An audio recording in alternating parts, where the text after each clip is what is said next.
साईं हिते वेठो आहीं?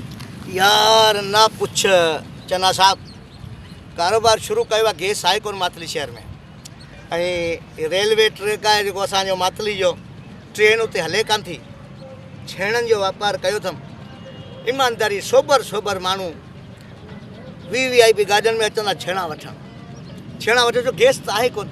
गैस जी लोड शेडिंग लॻी पई आहे, बिजली लोड शेडिंग लॻी पई आहे, वाटर सप्लाई जो पाणी अचे कोन। हाणे माण्हू वीचारनि इहो सोचियो आहे त घर जो चुल्हो ॿारणो आहे न बाबा। VIP स्टैंडर्ड वारा माण्हू, वीगो गाॾी, डबल केबिन गाॾी, कल्टस, रीवो, इहे जेके गाॾियूं आहिनि गाॾियुनि में अचनि छेणा वठी वञनि वीचारा। पोइ ॾाढो अफ़सोस थींदो आहे उन्हनि माण्हुनि खे। सुबुह पोशी ते लिकी लिकी हेॾां होॾां जातियूं पाईंदा आहिनि। पोइ जीअं मूंखां पुछंदा आहिनि, अदा छेणूं घणे आहे? बाबा छेणे जो हिकिड़ो जेको थेपो आउं ॾियां पियो न, हिकिड़ी हीअ जेको आउं ॾियां पियो 5 रुपए में।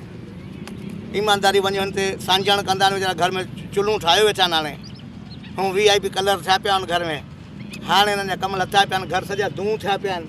हाणे अचनि था, मुंहिंजो ट्रेन हले कान थी, पटली वांदी वांदी पई आहे। फिर छेणा जेका थिपे छॾींदा आहियूं, छेणे जो कमु पिया करियूं।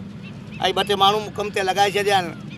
तंहिंमें मुंहिंजा जेका असिस्टेंट मूंसां गॾु आहे, अलाह तो करे यकीद इब्राहिम जेजो आहे, मीर ख़ालिद आहे, ॿिया मुख़्तलिफ़ फ़नकार आहिनि, सभिनी कम ते लॻाए छॾियो आहे। सुबुह साण बालचू खणियो, मैं छेणो लाहे कोन्हे, ज़मीन ते रखे ई कोन थी, उन बाग झोली में खणी अचनि।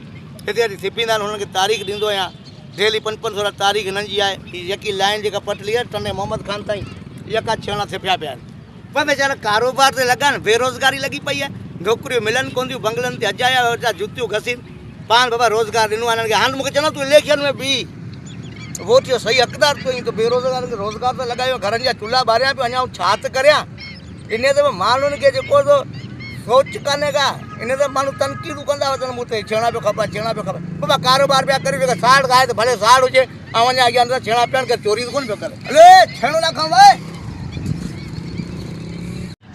छेणो खणंदो वञे, छेणो कंदा पियो छेणो आहे।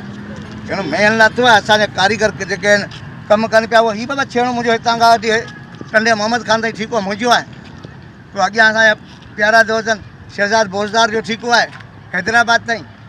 हर दोस्त जो आहे, तलार वारे पासे आहे, मुंहिंजो दोस्त आहे ज़ुल्फ़कार शाह, उनजो ठीकु आहे। इहे सभई मुंहिंजा यार आहिनि। बाक़ी मुंहिंजा यार जेके आहिनि पटड़ी हुन पासे आहिनि, से रोडनि ते छेणा थिपियो वेठा आहिनि। पंहिंजो बाबा कारोबार हले पियो, बेरोज़गारी खां भलियो अथव, इहो कारोबार करियो। हींअर VIP कमाईंदव। थधो मौसम लॻो पियो आहे, गैस आहे कोन, लाज़मी सांझण ते ॿारनि लाइ मानी खपे, सुबुह जो नेरनि ते 2 पारनि जी मानी खपे। गैस आहे कोन, हीउ कारोबार भले में भलो कारोबार अथव।